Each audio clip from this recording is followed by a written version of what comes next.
एक गरीब लड़का था। घर में उसकी माँ थी और एक छोटी बहन। बहन बीमार थी।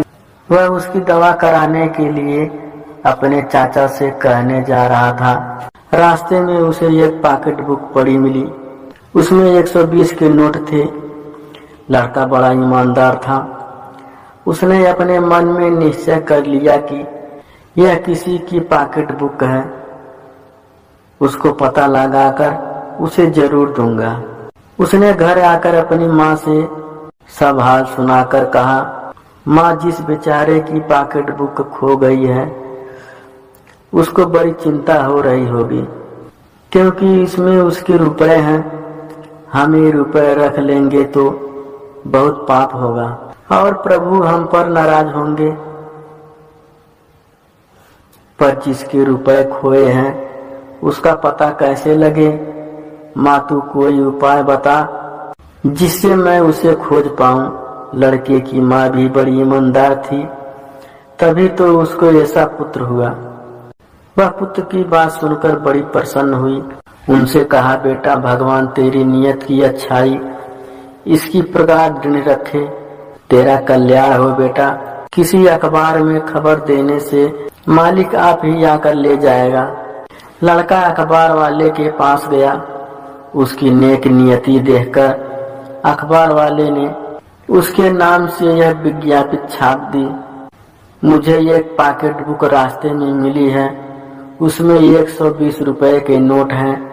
जिसकी हो वह अमुक पते पर आकर सबूत देकर ले जाए।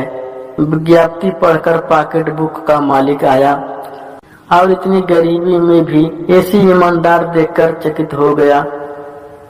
उसने कहा, जो गरीब होकर भी दूसरों के पैसों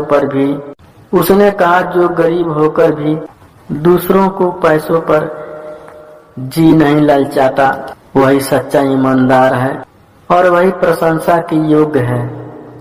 तथा सचमुच गरीब ही ऐसे ईमानदार होते हैं। पैसे वाले तो प्रातः प्रभाव न होने पर भी पैसे के लोभ में पड़कर बेईमानी हो जाते हैं। तुमको धन है जो इस प्रकार प्रभु पर विश्वास रखकर अपने सत्य पर डटे रहे।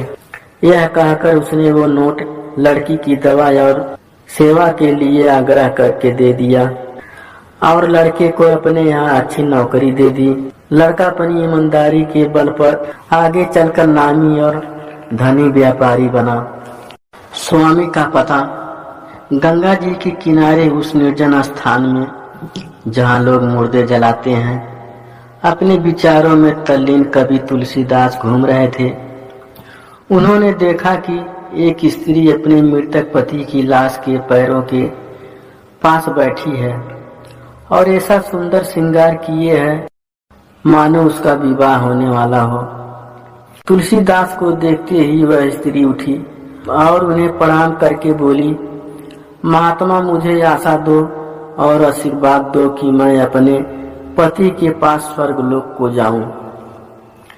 तुलसीदास ने पूछा, मेरी बेटी, इतनी जल्दी की क्या आवश्यकता है? यह पृथ्वी भी तो उसी की है जिसने स्वर्गलोक बनाया है। स्त्री ने कहा, स्वर्ग के लिए मैं लालायित नहीं हूँ, मैं अपने स्वामी के पास जाना चाहती हूँ। तुलसीदास मुस्कुराए और बोले, मेरी बच्ची, अपने घर जाओ। यह महीना बीतने भी न पाएगा कि वहीं तुम अपने स्वामी को पा जाओगी। आनंदमयी आशा के साथ वह स्त्री वापस चली गई। उसके बाद से तुलसीदास प्रतिदिन उसके घर गए, अपने ऊंचे ऊंचे विचार उसके सामने उपस्थित किए और उन पर उसे सोचने के लिए कहा। यहाँ तक कि उस स्त्री का हृदय ईश्वरीय प्रेम से लबालब भर गया। एक महीना मुश्किल से बीता होगा कि उसके पड़ोसी उसके पास आया और पूछने लगे, नारी, तुमने अपने स्वामी को पाया? विधवा मुस्कुराई और बोली, हाँ, मैंने अपने स्वामी को पा लिया। उत्सुकता से सबने पूछा, वे कहाँ हैं? स्त्री ने कहा, मेरे साथ एक होकर मेरे स्वामी मेरे हृदय में निवास कर रहे हैं।